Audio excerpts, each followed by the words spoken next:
skyrocketing insurance, legislative changes, and market trends. That's what I'm going over in this video, and I'm starting right now. Starting right off the bat with the double-edged sword of insurance. You see, condo owners actually pay twice for insurance.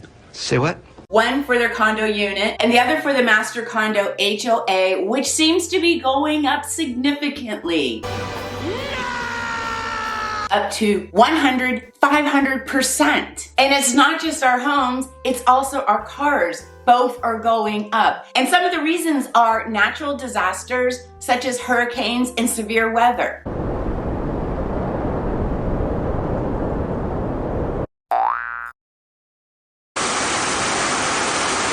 These events cause a lot of damage, which leads to insurance companies having to pay out a lot of claims to offset these costs and their rates. I thought that's what they're there for. And some of the recent hurricanes and flooding have been particularly damaging here in the state of Florida. Also, the rising repairs and replacement costs have been affecting our insurance rates. Inflation has caused car parts to be much more expensive, building materials and labor has all gone up. This means that it's more expensive for the insurance companies to repair and replace the damages. So this is why they charge more to cover those costs.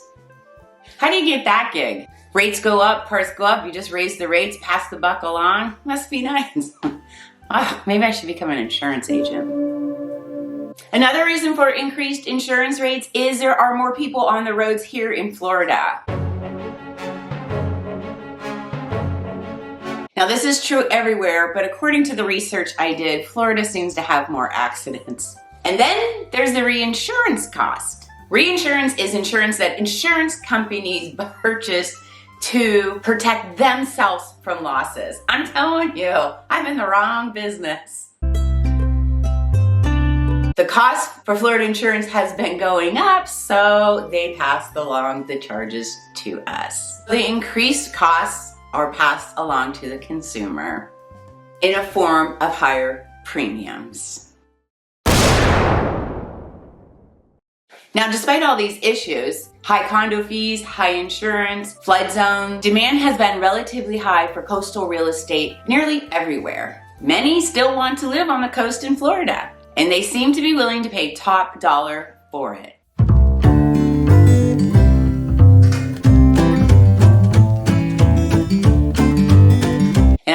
Right now is a great time for buyers to go ahead and purchase a condo.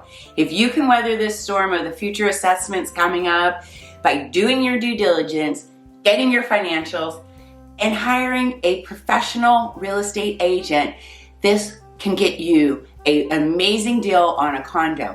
There are still sellers out there that have to sell. Recently, in one of the condo complexes, the average price is $350,000. They just sold for $250,000. That's a $100,000 savings. Well, if you take that $100,000 savings and with the future assessments, you're still more than likely in that building going to be way ahead of the game. So depending on the building, the age of the building, doing your due diligence, how old's the roof, the railings, the safety issues, you may get a great deal. There are always people that are going to have to sell, especially in Florida. Oftentimes people, being a retirement state basically, they pass and then their children are left with the property, and if they can't afford to continue paying the HOA fees, they're scared about the future assessments, the taxes, the insurance, they're going to give it away.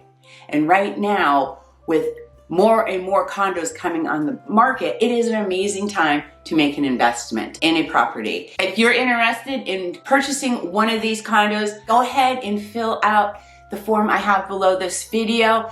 If I'm not able to help you in my local area, I will connect you with an amazing agent. Now, another issue that may start to come up is getting financed for condos. It's always been a bit difficult to get financing for condos, and that is because banks don't like lending with condos. So like for a quick example would be if you buy a condo and the HOA is $500 and then 3 months later they have an assessment, and to cover the assessment the HOA goes up to $1,200 because you're paying for it over a few years.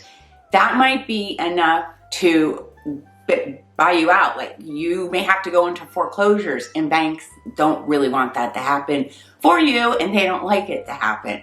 So this is why it's particularly difficult to get a loan in a condo, or one of the main reasons, but just to give you a really good idea. And some of these older condos, primarily down south, they may start getting red tagged. I don't particularly think that's going to happen, but if that happens, that's going to be another whirlwind of issues going on. And so you will see many condo prices going down as insurance rates are going up. Insurance just is a really big problem right now in the state of Florida, not just condos, but also throughout the state. So with the homeowners insurance and HOA fees offset the falling price of condos in Florida, it is becoming too expensive for some to live here, especially those on fixed income. Now, to give you another idea of what's going on here, Florida condo sales are down almost 7%. They're down 6.8%. While Florida listings are up almost 30%, 28.2%. Like I said a few months ago, if you're looking to buy a condo, now may be a great time to get the seller to pay your closing costs or negotiate an amazing price for you. And as more come on the market, my prediction is you will have even more bargaining power. Now again, I'd like to point out, it's not just condos this is affecting. There's a mobile home park, I believe it was up in the Panhandle I was reading about, and their lot rent was $870 a month, which is pretty typical for a manufactured home community, considering all it includes, which is your maintenance, your common areas, your clubhouse, your paved roads, your so oftentimes your water and trash as well. So $870 a month is pretty reasonable, but unfortunately, these folks that bought in at $870, it recently, as of January this year, 2024, it just increased to $2,000 a month. That's enough to put many, many people homeless. I don't know how many people can afford that big of a jump when you're on a fixed income. So the new Senate Bill 154 requires reserves funding to be included in any budget passed after December 31st, 2024, the end of this year. So in other words, after the end of this year, starting January 1st, 2025, associations can no longer defer the maintenance. They have to be fully funded and they have to take care of everything. And it is for good reason. It is due to the collapse of Surfside, where 98 people had to lose their lives, which was not necessary. And this is to prevent future damage like that. It is kind of unfortunate for those of us who own a condo now. We're kind of making up for all the past years where people just paid whatever or had low HOA fees. And we're also, paying for future ones. So people that are going to buy 4 or 5 years from now, maybe 10, they're going to be like, oh, everything's fully funded. Yeah, those of us now, we're the ones paying for it. It is what it is. It is what it is. So let me give you an example. Since real estate is sold primarily based on a monthly payment, if your monthly condo fee is going from $650 a month to $2,000 a month to fund 20 years of deferred maintenance, that's got to impact the sale price. What do you think? Another example is, say there's a spectacular penthouse on the 42nd floor of a nearly 35-year-old oceanfront complex for less than $1 million with a monthly HOA fee of just under $1,100. Now let me ask you, what are the odds that monthly HOA fee is going to go to $3,000 to $4,000 by the end of the year? I say pretty good. Now couple this with the assessments and the insurance rates going up, we're gonna see even bigger increases than we've already had.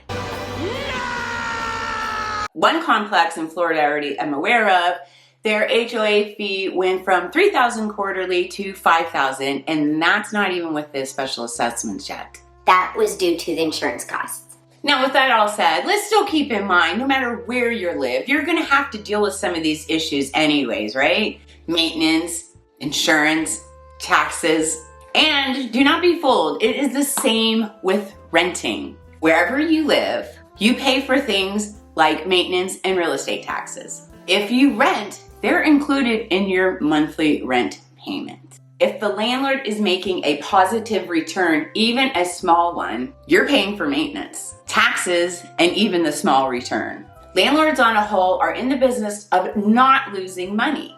If they start to lose money, they're going to either sell, cut costs, or raise the rents. So at the end of the day, in my personal opinion, I feel it is much, much better to own than rent, whether it's a single family, a condo, or even a manufactured home. And if there's anything I can do to help you, again, feel free to fill out the form below or contact me directly. I'm always happy to help. Now, before we wrap it up, I do have a comment I want to get your opinion on. I found this commented post, and let me know your thoughts. They say the real joke is thinking that those old buildings that have been bathed in salt water for years are worth anything. And if not for the inlanders who subsidize the insurance cost of beach homes, few would be able to afford such homes. But we inlanders sure as heck know that our insurance costs are dictated by the seasiders and not by the value and the potential for damage of their inland homes themselves. It is the rich getting subsidized by the poor. It is the essence of America. I had to read that. I don't know who posted it. I found it on some of my research, but I thought that was interesting that there's actually people that think the people, he referred to them as inlander, I call them people on mainland, their insurance is higher due to people on beachside. I don't believe so, because I seem to move every few years and I go from beachside to mainland to beachside to mainland. And listen, man, we're on an island, okay? We're all getting bathed in this ocean front salt water, as he or she was alluding to. And it's a whole. Do places on beachside get beat up faster? Absolutely, but we're also having to replace things like our vehicles and our barbecue grills and anything we decide to leave outside for any length of time, as it will rust. But you know that moving here. And you do get protected a little more on inland, but I don't believe about this. Inlanders are taking care of seasiders. So anyways, let me know your thoughts in the comments below. And if there's absolutely anything I can do to help you, go ahead and reach out anytime or fill out the form below. Till next time.